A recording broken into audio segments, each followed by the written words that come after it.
Assalamualaikum warahmatullahi wabarakatuh. Selamat pagi para mahasiswa Pasca Sarjana Prodi Magister Manajemen di Universitas Ma'arif Hasyim Latif Sidoarjo.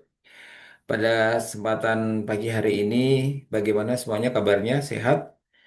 Ya, baik. Mudah-mudahan semuanya dalam lindungan Allah Subhanahu wa taala. Saya Pancanto Kwat Prabowo dalam kesempatan pagi hari ini akan menyampaikan mata kuliah terkait dengan strategi perencanaan dan manajemen mutu terpadu dalam pendidikan tinggi. Kalau kemudian kita bicara tentang strategi, tentunya ini merupakan salah satu implementasi bagaimana kita bisa melaksanakan visi dan misi. Dan kita tahu visi dan misi itu adalah hal-hal yang terkait apa saja yang akan dilaksanakan di dalam perencanaan. Visi biasanya dilaksanakan dalam waktu dekat, dalam waktu jauh atau berupa vision, sementara misi adalah hal-hal konkret yang akan dilaksanakan dalam waktu dekat. Baik, tentunya saya akan menyampaikan beberapa materi dalam hal ini. Sebentar. Bisa dilihat di layar? Baik.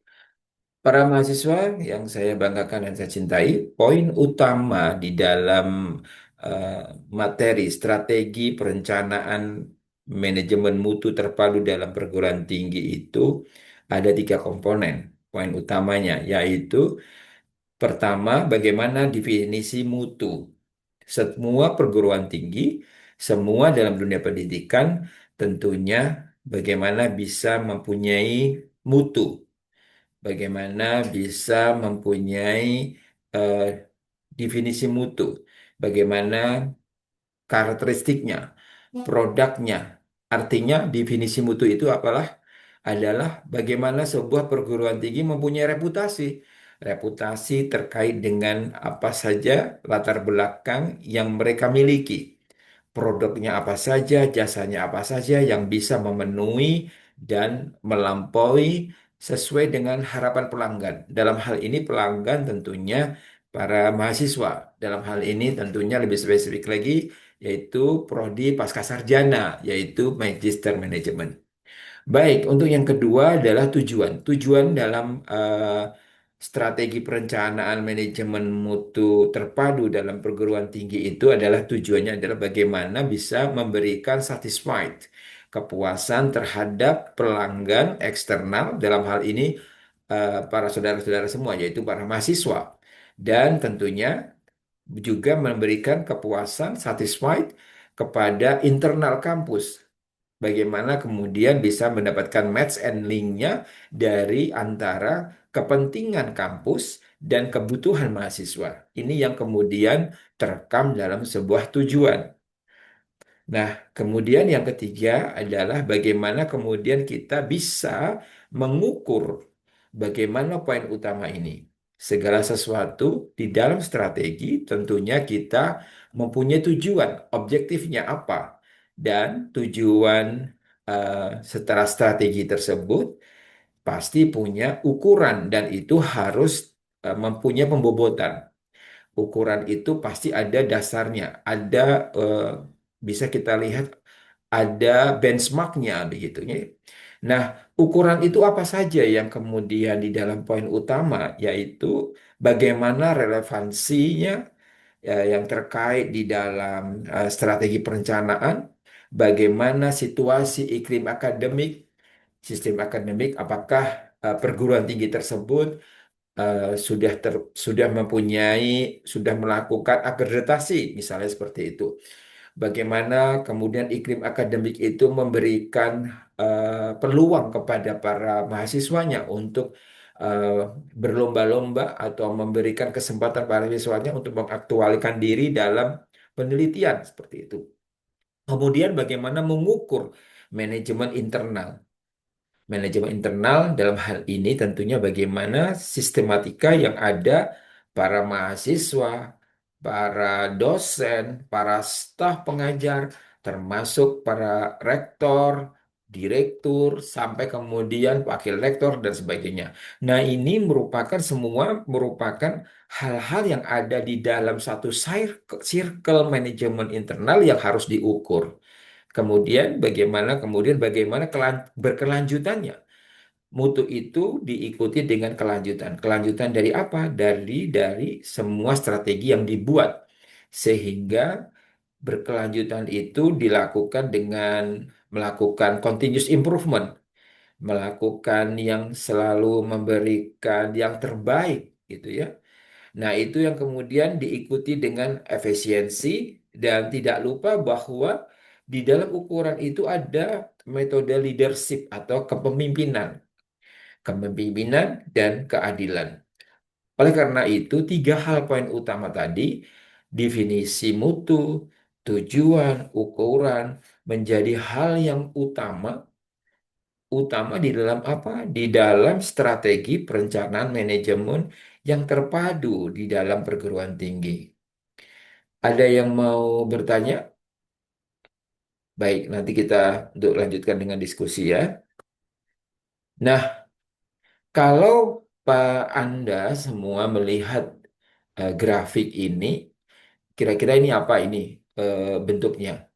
Ada yang tahu? Segitiga, baik. Prisma, bentuk prisma ya, hampir menyerupai prisma. Nah, di dalam eh, kita melihat dalam prisma ini menjadi sebuah paradigma manajemen perguruan tinggi baru. Di mana di dalam paradigma manajemen perguruan tinggi itu ada 5 pilar manajemen. 5 pilar manajemen itu yang tentunya bagian dari sebuah implementasi strategi perencanaan. Apa saja 5 pilar itu? Yang pertama adalah kita bisa melihat, kalau kita melihat prisma itu, pasti kita yang lihat itu adalah, kita lihat dulu yang paling eh, bawah. Di bawah itu ada mutunya, kemudian ada otonominya, kemudian ada evaluasi diri, dan kemudian ada akreditasi. Semua hal tersebut bermuara pada accountability dari sebuah paradigma. Ya, kita bisa lihat di dalam 5 pilar manajemen itu semuanya terintegrasi, gitu ya, terintegrasi yang terhubung satu dengan lainnya, dan ini saling karena terintegrasi harus apa? Ya, baik, harus saling memberikan asas manfaat dan berkolaborasi. Baik. Nah, kalau kemudian tidak tadi kita sudah melihat prisma, bentuk prisma paradigmanya, maka saya mengajak para saudara-saudara semua untuk melihat bagaimana kita bicara pilar yang satu. Pilar pertama adalah peningkatan mutu. Peningkatan mutu merupakan proses yang berkelanjutan di dalam meningkatkan kualitas pendidikan melalui identifikasi masalah dan solusi yang terukur berbasis data. Segala sesuatu ketika kemudian kita meningkatkan mutu, maka kita harus based on-nya apa? Based on pada data. Sehingga data ini menjadi sesuatu yang akurat gitu ya, data yang akurat tentunya. Kemudian yang kedua, pilar yang kedua adalah otonomi. Nah, kalau eh, para mahasiswa tentunya sudah biasa mendengar daerah otonomi gitu kan, daerah sebuah kebebasan. Sama halnya di dalam strategi perencanaan dan manajemen mutu terpadu dalam pendidikan perguruan tinggi, bahwa terkait dengan otonomi merupakan kebebasan sebuah perguruan tinggi dalam mengelola dirinya sendiri dalam hal akademik, finansial, dan administrasi secara mandiri dan fleksibel. Jadi kalau kemudian kita bicara otonominya perguruan tinggi X sama X atau sama Y sama N sama A, mereka mempunyai dalam tata kelola di dalam masing-masing perguruan tinggi itu mempunyai spesifik, mempunyai hal-hal yang mungkin tidak bisa satu dengan yang lainnya saling eh, bisa disamakan gitu. Mungkin diduplikatkan iya, tapi biasanya akan disesuaikan dengan kondisi dan keadaan di dalam setempat, kondisi setempat dan tentunya melihat dari geografi atau tata kelola dan eh, karakter budaya masyarakat setempat. Ye. Baik, nah yang ketiga adalah pilar yang ketiga kita bicara tentang akuntabilitas. Nah, akuntabilitas ini apa? Akuntabilitas itu merupakan pertanggungjawaban jawab perguruan tinggi kepada stakeholders atas penggunaan resource, kinerja, dan pencapaian misi institusi. Jadi ketika kita bicara institusi ini, kalau kita di dalam perguruan tinggi ini ada hal pertanggungjawab perguruan tinggi kepada stakeholder dalam penggunaan resource kinerjanya, ini lebih pada implementasi terhadap tridharma perguruan tinggi. Jadi bagaimana seorang dosen, bagaimana setiap pendidik, khususnya dosen ya dalam hal ini, dia mempunyai tridharma perguruan tinggi. Bagaimana kemudian dia bisa melakukan pendidikan, bagaimana kemudian dia mengimplementasikan pengabdian, kemudian dia kemudian melakukan apa eh, pendidikan, pelatihan dan pengabdian. Nah, di dalam pilar yang keempat kita bisa bicara tentang akreditasi. Kita tahu di dalam sebuah perguruan tinggi yang dikatakan bagaimana sebuah perguruan tinggi yang kemudian mengacu kepada kemutu, maka tidak bisa lepas dengan kondisi sekarang saat ini. Perguruan tinggi harus memperbaiki segala sesuatu terkait dengan akreditasi, karena ini hubungannya dengan apa? Dengan brand image, dengan apa? Dengan reputasi sebuah perguruan tinggi. Nah, ini eh, kalau kita bicara terkait akreditasi, ini merupakan apa sih sebetulnya akreditasi itu apa kira-kira? Ada yang tahu? Ya, kita tahu bahwa akreditasi itu merupakan penilaian asesor terhadap perguruan tinggi. Nah, itu merupakan pengakuan formal oleh PT di mana bahwa perguruan tinggi tersebut sudah memenuhi standar, gitu ya, sudah memenuhi standar minimum, sudah memenuhi standar minimum yang kemudian diharapkan dengan standar yang minim tersebut diharapkan mempunyai kelulusan yang memiliki kompetensi yang diakui. Nah, kita bisa lihat sekarang ini ada akreditasi baik gitu ya, kemudian sangat baik, kemudian ada yang unggul. Nah, itu semua mempunyai klasifikasi atau hal-hal yang terkait dengan spesifikasi dari masing-masing eh, akreditasi tersebut. Baik itu bagaimana, sangat baik itu bagaimana, unggul itu bagaimana, khususnya terkait apa? Terkait dengan kelulusan dan kompetensi yang dimiliki para mahasiswanya. Dan yang terakhir adalah pilar yang kelima, yaitu evaluasi diri.